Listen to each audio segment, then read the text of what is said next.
Attorney, matanong lang namin, talaga bang pinipili niyong maging kliyente yung laging humaharap sa Senado, sa House hearing? Bakit ba natitsyempo naman na lagi na lang? Di ba? Naalala namin dati ang kliyente nyo, si Katrina Halili. Oh, yan. Di ba? Itong nakaraan din, ewan ko, meron pa ba ibang artista nitong dati? Sino yung mga artistang... wala. Wala ba? Sa Senado. Sa Senado, si Kerwin Espinosa, di ba? Oo nga pala. Tama ko. Parang... Natsyempo lang. At ito ngayon ay si Ramil Madriaga. Paano nyo ba naging kliyente to si Ayan, Ramil sige. Madriaga? Ano kasi yan alam mo yung mga by referral. Sa Annex 2 yan, marami ho akong kliyente dyan. Kasi dyan yung mga high profile inmates. Dyan din na detine si Kerwin Espinosa. Sa Bikutan, sa Bikutan. Bagong Naditin Diwa. po siya dyan sa Annex 2. May mga kliyente rin po ako mga Chinese dyan. And alam mo dyan, pag nakakakuha ka ng acquittal sa mga kliyente by word of mouth. Patok ka na. Nagpapasahan yan Mamaya may tumatawag na sa iyong kamag-anak. Humihingi ng tulong kung pwede mong i-represent. Kasi yung lawyering is more pag marami ka nakukuha ng acquittal, kumakalat yan sa mga nag-uusap yan, mga detainee na kontakin mo yung lawyer ko. Hanggang ngayon, nangyayari pa rin yan. May mga nagte-text, nagbabiber. Minsan nga magugulat ka, nakakulong na, nakakapag-message pa sa'yo. Pero, attorney, kung maganda yung kwento nyo na yun, pero bakit may mga kilala tayong abogado na ang daming kliyente, puro talo naman siya lagi. Yung laging bilibid yung... Hindi na namin babanggitin ng pangalan. Hindi na namin babanggitin ng pangalan, ha? Babasa ko yan. Kahit tayo naman, kahit pa paano na-acquit natin yung mga kliyente natin, tahimik lang. Tahimik lang. Sa bagay. So, may nag-refer sa inyo kay... Taga-Oblo din. Normally, gano'n na nangyayari. Marami na, tawag natin yan pag nag-appear ka dyan, marami ka nahagip pag dalaw-dalaw mo. At sabi, attorney, pwede rin ako. Mahal ka ba, attorney? Mahal ka bang Mahal niya ako. Attorney, tawag yan privilege communication. Sasabihin na talaga, tatanong talaga namin kung magkano ang acceptance nyo privilege communication naman. Okay. Pero doon sa mga unang pagkakataon na nakausap nyo si Madriaga, anong naging assessment nyo kaagad, attorney?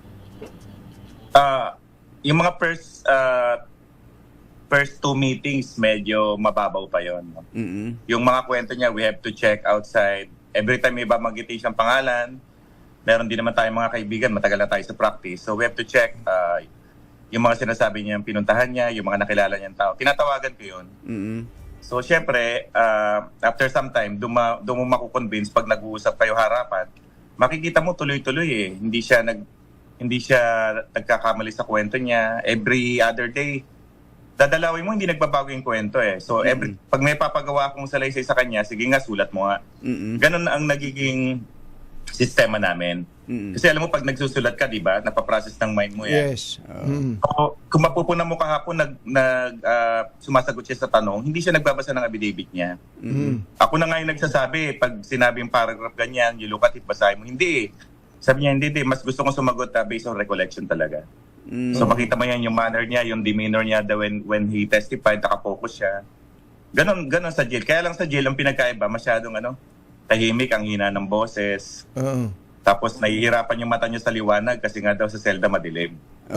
So nagkaroon ng adjustment kahapon po. Yung kaya tama yan, napansin ko yan attorney habang nanonood ako kahapon.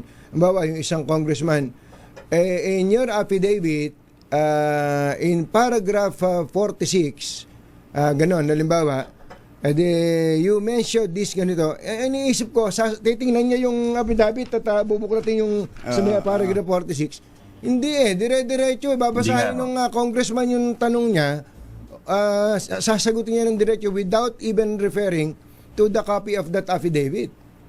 Tama po, ako pa nga yung nagbabasa baka mamaya kasi iba yung sabihin niya. So every time may magtatanong ng mga congressman, ako pa yung nagbabasa ng paragraph 46. Sabi ko sa kanya, you read it, baka mamaya nagkakaroon na ng maling pagbasa. Hindi, sabi niya, hindi kaya ko itong sagutin. Sa hearing, yun nung pilit na in-establish kahapon, kasi nga, dininay ni VP Sara, nakilala niya itong si Madriaga, pero kayo mismo from the beginning na-convince kayo, attorney, na totoong magkakilala si Madriaga at si VP Sara. Aside from dun sa statement niya sa affidavit, dalawang co-accused niya, detainee rin sa Annex 2, kasama niya doon sa EC Pilipinas. Nakausap ko eh. Wala pa lang silang affidavit. Sila nagko-confirm yung rally sa Matnog na yung lumabas kahapon na sinasabi yung Sir Ram, inaabot yung bandila. Pinababa ko yung isang co-accused. Alam mo sabi niya, pagkaabot ng Philippine flag, 30 minutes nag-usap yung dalawa sa isang area. Pinaplano nila yung campaign kung saan probinsyang tutuloy. 30 minutes, sabi ko, gaano kalayo mo kay Sara? Sir, sabi niya, mga 1 or 2 meters lang nakikinig ako. Bakit ka nakikinig doon? Nakikichismis ka. Sir, parang ako na rin yung driver security ni Sir Ram. So, dalawa yung kinausap kong driver na co-detainee. So, itong tawag natin dito, mga living witnesses who can corroborate yung pagkakilala ng dalawa. Mahirap itanggi yun. So yung binanggit ni Congressman Paulo Marcoleta kahapon na walang corroboration, meron pa lang magko-corroborate? Meron ho, yung Rosendo Madriaga na pinsan niya, security driver. Kasama ho yun sa sa other pick-up and deliveries ng pera. Tapos yung deliveries naman, yung pick-up delivery ng confidential funds, meron ng isang driver na can corroborate that. Kaya lang, pag nakakausap ko sila, ikukwento talaga nila yung totoo. So based on that, kumbinsido kami na yung kwento niya, merong supporting living witnesses who can corroborate that. Meron ho. Ano ho ba pagkatao ni Madriaga? Bakit siya nadikit o napasok kay VP Sara? Paano siya naging close kay VP Sara? Well, nagsimula yung kanyang work doon sa dating presidente. From 2016 to 2018, maraming pinapatrabaho sa kanya. Nandiyan. Ano ho siya? Ano trabaho niya? Anong expertise niya? Ang sabi niya, intelligence operator, counterintelligence, political advisor. Alam mo yung pwede mo siyang puntahan. Pulis ba siya o militar? Hindi nagtapos siya, I think, political science. Tapos, nag-training daw siya. Ang sabi niya, nung panahon nung connected siya kay Goles, ang sabi niya, pinadala siya sa 3 bansa to train sa intelligence, counterintelligence operation using an assumed name. Roylo Goles. Pangalan niya sa passport. Sabi niya, 3 taon ako 3 bansa ang pinag-training niya sa Middle East. Kaya nung ipinakilala daw siya ni former then Congressman Goles, ang sinasabi sa kanya, number 1 asset ko sa intelligence. Tapos, nakulong to sa Muntinlupa, nalagay sa death row. Imagine pag nakulong ka sa death row, di ba? Ito kasi dati may death penalty. And then he was given a special assignment about yung American soldier na namatay, si James Rowe ba yun? James Rowe. And he was able to determine daw yung nakulong. Nandun din siya, no? So, he was able to identify daw yung mga persons responsible. So, naging successful yung kanyang trabaho. So, bumilib si Goles, pinasa siya kay PRRD. Yun ang simula ng pagtatrabaho niya. So parang kumbaga nagpakulong siya doon para lang for intelligence gathering. Hindi, nakulong talaga siya dahil nasintensyahan sa ng court death penalty because of the kidnapping nung 1996 ata, 97 na nangyari. So syempre kasi sa RTC ganito yan pag na-convict ka ng death penalty, reclusion perpetua or yung mga ganong crime, bibigyan ka agad ng order to be transferred sa Muntinlupa. Automatic yun from ordinary jail, let's say sa Annex, ka nakakulong or Manila City Jail, the moment convicted ka ng life death penalty, minsan the same day dadalhin ka na sa reception and diagnostic center sa Muntinlupa. Tapos later on dadalhin ka na sa maximum. But ngayon hindi na ba ganon? Hindi ba ganon naman? Ngayon hanggat pending trial pa, yung mga PDLs natin tinatawag, person deprived of liberty, while undergoing trial pa, nandito pa lang sila sa jurisdiction ng BJMP. Ito yung mga Manila City Jail, Quezon City Jail. Pag na-convict ang isang preso, saka pa lang sila i-commit sa Muntinlupa, doon sa whether minimum, medium, or maximum. Hindi. Sa kanya, dinala siya sa maximum, syempre death row. Hindi, kung nakulong to nung 1996, paano nakalaya? Nung nag-testify yung complainant doon sa first kidnapping case, ang sabi ng complainant, si Ramil pa nga ang gumawa ng paraan para ma-identify yung location ng biktima at mahuli yung mga suspect. So, sa ruling doon sa People versus Patano noong 2003, ang portion doon ng ruling, ang sabi ng Supreme Court, the lower court erred in convicting Madriaga, he should be commended rather than condemned. So, ginamit mismo ng Supreme Court yung testimonya ng complainant na hindi involved si Ramil. Kaya nakalaya siya. So, yan ang ginagamit ngayon na sinasabing notorious kidnapper. Pero pag binasa mo yung Supreme Court ruling, dapat nga daw he should be commended dahil sa pagtumulong. So, na-absuelto pala siya doon sa kaso na doon siya kinukondemn di ba? Ng kampo ni VP Sara. Oo, na notorious kidnapper. Kidnapper. Hindi nila basahin yung Supreme Court ruling. Pinapurihan pa nga siya ng Supreme Court doon sa ruling na yun. Pero ngayon, bakit siya nakakulong? Nagkaroon ng panibagong kidnapping case. It happened, I think, 2022. Nang unang suspect dito si Rosendo Madriaga lang. And ang nakakatawa dito, during the initial stage ng hearing, ng kidnapping versus Rosendo Madriaga lang, umaattend pa raw siya ng hearing sa loob ng korte. Nanonood pa siya. Tapos, habang nag-hearing, yung complainants daw nag-submit ng supplemental affidavit at ang sinabi, nakita niya daw si Ramil Madriaga. Yun. Kaya nagkaroon ng preliminary investigation, umabot ng 1 taon. And that time, ang nagpo-prosecute sa kanya si Attorney Roque na Presidential Legal Counsel, spokesperson. Labanan kasi imagine, ang nagsasalita, spokesperson ng presidente. After some time, nag-file ang DOJ ng amended information, in-include na si Ramil and yung mga kasamahan niya sa ISIP. Kaya yung mga kasama niya, security person niya doon sa campaign sa ISIP, sila Richard Babagay, sila Arman, pare-pareho silang nakulong yung magkakasama doon sa ISIP. Nadamay. Pero parehong kidnapping, attorney. Hindi kaya kidnapper talaga yung si Madriaga? Hinahabol ng kidnapping cases. Oo, saka meron doon kaya isa pa doon kaya siya nadamay doon sa kidnapping case. Si Rosendo Madriaga claimed na tinorture siya. Nagkaroon ng extrajudicial confession and nung maalis siya sa custody ng AKG at malipat sa BJMP, nag-recant siya with the assistance of lawyer doon sa extrajudicial confession. Tapos nag-file ng kaso sa ombudsman versus the police, Attorney Roque, and yung pamilya na nanonood habang tinotorture siya. Pending po sa ombudsman yung Anti-Torture Act violation na yun. Ayan, okay. So yun yung background ni Madriaga.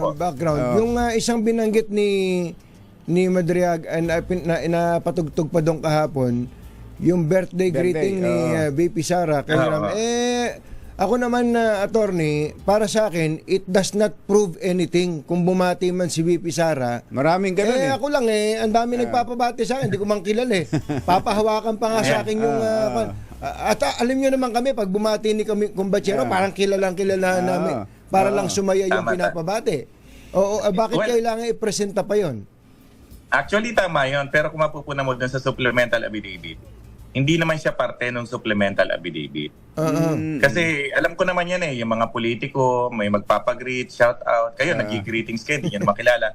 Kaya hindi namin siya, kami on my part, hindi naman namin siya talaga binibigyan ng serious weight yung issue ng birthday. Kasi maraming birthday greeting. Pero yun, pagpapatunay lang sa side namin na magkakilala sila, pero not that na dependent totally doon sa birthday greeting. On top of the birthday greetings, marami pa na pag pinagtagpi-tagpi mo, sasabihin mo magkakilala yan. Ano po yung pinakamabigat, yung birthday greeting? yung pinakamatinding pruweba, ebidensya na maipipresenta para sabihing talagang hindi lang sila magkakilala, kundi Very close at trusted siya?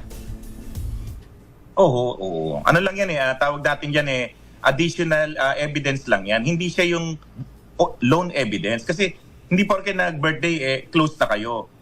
Yung mga lumabas sa hearing kahapon, napakaraming pagpapatunay. Hindi pa namin nailabas dyan yung 2 living testimony namin. Ano po yung doon sa mga hindi nakasubaybay kahapon, ano po yung pinaka-importanting piece of evidence or testimonya ni Madriaga na magpapakitang sila hindi lang basta magkakilala kundi close sila ni VP Sara. Saka trusted At siya para trusted siya pagdalhin ng pera. ni VP Sara. Well, yung isa ron yung yung na-play na video footage na kung saan tinatawag na VP Sara na Sir Ram, Sir Ram, Sir Ram. And then may mga sumisigaw na supporter na, Kuya Ram, tawag ka ni Mayora. Isipin mo, di ba? Hinahanap mo yung tao. Sabi ko, nasaan ka ba niyan? Hanggat maaaring di ako lumalabas dyan sa mga coverage ng media kasi ang utos na PRRD, silent operator ka. Hinanap siya, kaya siya lumabas dun sa kotse niya. After noon, nag-meeting pa sila ng 30 minutes. So isa yun na pagpapatunay na hindi lang to ordinaryong voluntary supporter. Kailan pa naging voluntary ang founder ng ISIP, di ba? So isa yun sa mga pagpapakita na magkakilala versus dun sa plain denial ni VP Sara na hindi ko kakilala yan. Teka muna, yung pala And then isang painting, yung painting na niregalo daw, bakit may nagdi-deny ngayon yung isang Davao-based artist na nagsabing hindi sa kanya yan, akin yan. Siya daw gumawa nitong painting. Ang pangalan nitong babae na Davao-based visual artist ay Tanya Lee. Ano yan Tanya Gaisano Lee. Siya daw ang may-ari ng painting na yun at siya gumawa nun. Na ano pa yan? Kung mapupunta mo kapon sa Zoom meeting, di ba piniplay yung nilabas sa screen, yung mga Zoom meeting ng Isip Sara, tapos merong painting sa likod si VP Sara. Yung babae na walang muka, tapos parang may may bilog sa likod, parang buwan. Yan. Yan, narinig ko yan kahapon. Ang konteksto niyan ganito. Meron, hindi ko palang na-forward sa'yo, no? Meron talaga siyang mga painting na ganon. 99% similar to that. Ang pinagkaiba lang yung parang ponytail, yung buhok ng babae sa likod. Because meron talagang isang taga Laguna na scholar niya na nag-drawing ng ganong painting. We have pictures of that. Kaya meron kami yung photo, mamaya i-share ko sa after mag-usap na. Sige nga, hawak ni Ramil yung similar photo sa ganon. Tapos yung babae na nagdo-drawing doon sa Laguna, may hawak siya. So hindi lang yung taga Davao ang may monopoly ng painting na yon. So example, binigyan kita Jerry ng painting na ganon. Tapos dapat nagsusum tayo, naka-display sa likod mo. So sabihin ko, Jerry, yan yung painting na binigay ko sa'yo. Then pwede mo sabihin, hindi, binili ko to sa ibang mall. Diba? So hindi parehas ng binigay ko sa'yo. Maring yun na nangyari. So meron kaming photo na talagang hawak ni Ramil yung similar painting and yung painting na ganon yung itsura ng kasama yung gumagawa. Yung Pilipiniana na suot, yung kulay na green, yung pambaba na yellow, yung background na yellow, meron kaming pareho. Sabi nitong si Tanya Gaisano Lee, anything stated otherwise is false. I am not a scholar. I am not from Laguna. I am from Davao. Life is here. Siya daw po ang nagregalo nun kay VP Sara noong 2021. Actually, we never claimed na about the name nung babae na yon na nagki-claim na scholar siya. Ang sinabi ni Ramil, yan painting na yan, regalo ko sa inyo, yan gawa ng scholar ko. Which is true. Kasi may scholar siya na nagpipainting ng ganong design. Ang sabi ni Ramil, dalawa yan, attorney. Dalawa yan ganyang pinagawa ko sa scholar ko. Yung isa, kinuha ng BPSG, tapos yung isa, nasa bahay ko sa Laguna. So when he saw yung painting na yon na 99% similar, sagot niya, yan ako nagregalo niyan kay BP Sara. Ngayon, kung talagang i-authenticate yung painting na yun sa likod, edi wow, sa'yo nga yan, kasi similar nung niregalo ko. Pero kung mo, iba parang ganito, di ba? Maring yung naka-display sa likod mo, genuine. Yung naregalo ko sa'yo, imitation. So, pwedeng sabihin na akala ko yan yun kasi parehong pareho na niregalo. Pwede naman ganun. Yes, okay. Pero, may mga susunod pa ba? Na hearing atin pa si Madriaga? Well, nag-adjourn kahapon, ang dinig ko is that kakapusin sa oras kaya he was excused. Hindi kami nabigyan ng pasabi kung magkakaroon, kung ipapatawag uli siya sa 22. Wala kaming idea kung ipapatawag uli. Kasi kung ipapatawag uli siya niyan, dadaan uli sa same process na yung court will, yung house will request the court. Sa ngayon, wala pa ho siyang ginagawa. Wala pa okay. Sa assessment ninyo, Attorney Raymond, nasabi na ba lahat, lalo na yung pinaka-importante, nasabi na ba, naitanong na kay Madriaga kahapon sa hearing? Yes, especially yung confidential funds issue, the way he delivered it, yung kanyang paglilinaw na hindi ito yung 11 days. In fact, it was disposed of, distributed in less than 24 hours. Yun ang pinakamahalagang aspeto nun. Kung challenge siya na i-identify si Gina Acosta, i-identify niya. Kasi ginawa na namin yan sa mga meeting namin, nagpakita kami ng several pictures ng babae. Tinuro niya si Gina Acosta. Sabi niya, hindi ko makakalimutan yan. Yung detalye kung paano niya deliver yung pera, kulang na lang kahapon. Ipa-drawing mo yung DepEd premises kahapon. Do-drawing niya yun. Kung saan siya nag-park, kung saan siya pumasok sa yung Timog Comedy Bar. Kasi ginawa namin yan sa jail eh. Sige nga, i-drawing mo yung DepEd from the entrance, pag galing ka ng Meralco Avenue, galing ka rito sa dating Kapitolyo, yung istansya, dino-drawing niya yan. And then we check doon sa Google Map yung DepEd, nag-print kami, kaya niyang i-drawing. Pati yung Nomo Bar, yung saan yung hagdan, saan ang entrance, talagang napaka-lakas pa rin ang memory ng tao. Sir, meron bang taga-gobyerno, taga-administrasyon, anyone who has been talking with you to support Madriaga? To support Madriaga. Sa nangyayari po. Yes, meaning Wala- administrasyon na merong suporta sa kay Madriaga financially or otherwise. Ang nakausap ko lang na politiko, which is inamin naman yan, si Congresswoman De Lima, noong December 8, nagkaharap kami. Tapos yung visit ni former Senator Terrales sa January 23, hindi pa nga ako nakaharap noon. Hinayaan ko si former Senator Trillanes na interviewin alone si Madriaga. Present lang ako nung visit ni Congresswoman De Lima. Sa administrasyon, wala ho tayong connect dyan. Maggastos ho ito nangyayari ito. Minsan nag-aabono pa nga, di ba? So, nakakapagod din may dumadalaw ka sa jail, yung toll fee, taas-taas yung gasolina. May mga kaibigan din nung tumutulong. In fact, nagkakasangla-sangla na benta na ni Ramil yung mga motor, yung mga binabanggit na motor. Mga Harley Wala na ho Davidson, wala na? Oo. Teka Magulat muna. ka na lang kung ako'y nagdadrive motor, magulat ka, bayad sa akin. Wala. Attorney, yung mga bank accounts na binanggit, ilan yung bank accounts na to at mga bukas pa ba yan? May laman pa ba? Active pa ba yan at may laman pa ba yan? Yung recollection ko sa bank account, may China Bank, may Land Bank, may Metro Bank. Yun ang napangalanan niya. Yung other banks kasi, he can only describe yung location. Ang sabi niya sa bank accounts, nagugulat na lang siya, sasabihin siya ni PRRD na may bank account ka dyan. Sabi niya, attorney, kahit isabina mo yung mga bangko na yan, wala kang makikitang application ko dyan to open an account. Di ba alam natin pag mag-open ka, pupunta ka sa branch, magsasubmit kang ID, Yes. because of the Know Your Customer policy. Wala daw siyang ginagawang ganun. Sasabihin na lang may account ka dyan. Tapos may tatawag sa kanya, si PRRD, pumunta ka, mag-withdraw ka. VIP treatment, pagpasok sa bangko, ready na yung pera, pipirma na lang. At nag-iiwan ako ng blank check ko, attorney. So, ang sabi ko, ano purpose niyan? Laundering talaga yan. Laundering ang purpose niyan. So, yung pasok ng mga pera, Dumadaan sa kanya, sa account niya. kaya sabi niya, magwe-waiver ako dyan, di ko naman pera yan. How many accounts po are we talking about here? Yung sa 3 bangko na identify ko, yung pangalan, pero sa account, siguro sabi niya mga 3 hanggang 5 may bank accounts siya. May mga laman pa ba ngayon yan? Hindi mo namin alam kasi nakulong siya noong 2023. Kasi sabi ko sa'yo, wala naman siyang record ng bank account. Sinabi lang may account ka dyan. Ba, sinabihan kita, may bank account ka. Maring depositan ko ng 100 million ngayon, hindi mo alam. Tapos pag nagpa-withdraw ko ng 90 million ngayon, matitira doon 10, hindi mo alam. Kasi hindi kanya account, sabi niya. Kaya sabi niya, buksan niya kasi hindi ko naman pera yan. Buksan natin lahat, i-authorize natin ang AMLA, kahit sinong government agency para ma-check natin kung gaano kalaking pera. Walang passbook. May passbook ba yan? Pero makikita yung may mga yung transactions meron yan. May diba? transaction history yan. Makikita yon. Makikita yon kung meron nag-withdraw, kung saang branch dineposit, malalaman doon. Kaya nga, pag binuksan yan, merong tinatawag yung bank history niyan.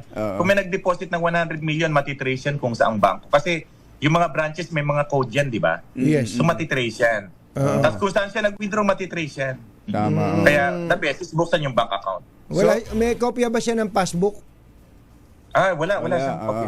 Pero kabisado niya Ang yung sabi mga niya, account. ang nakita ko lang, Anthony, ang nakakita ko doon sa China Bank, may sarili siyang checkbook. May checkbook. Oo. Hindi siya gumawa, Siya, kaya alam namin yung inisyon isang account sa China Bank, na alam namin yung bank account number. Ayun. Hindi mo lang makikita doon sa supplemental affidavit, baka mamaya may mag-deposit eh. So, bigay na lang kompleto doon yan. sa Kami na lang, account, kami na galing lang. ng number. Pwede bang i-authorize nyo kaming dalawa ni Kumbachero para mag-withdraw? Oo, pwede naman. So, Pero kabisado. naku, waiver dito eh. Nasa record ninyo, pati yung mga bank account number. Meron ako sa China Bank yung mismong account number. Nakita ko yung checkbook niya. Nakita ko yung... meron pa nga siyang inisyo ng checker ron. Bibencio Lim ba yun? Aha. Search na lang yung pangalan kung sino yan. Kung connected sa Pogo or Drug Lord. Bibencio Lim or Vicencio Lim. Oo. Nakakita kami ng mismong account number eksakto. Nakakita kami.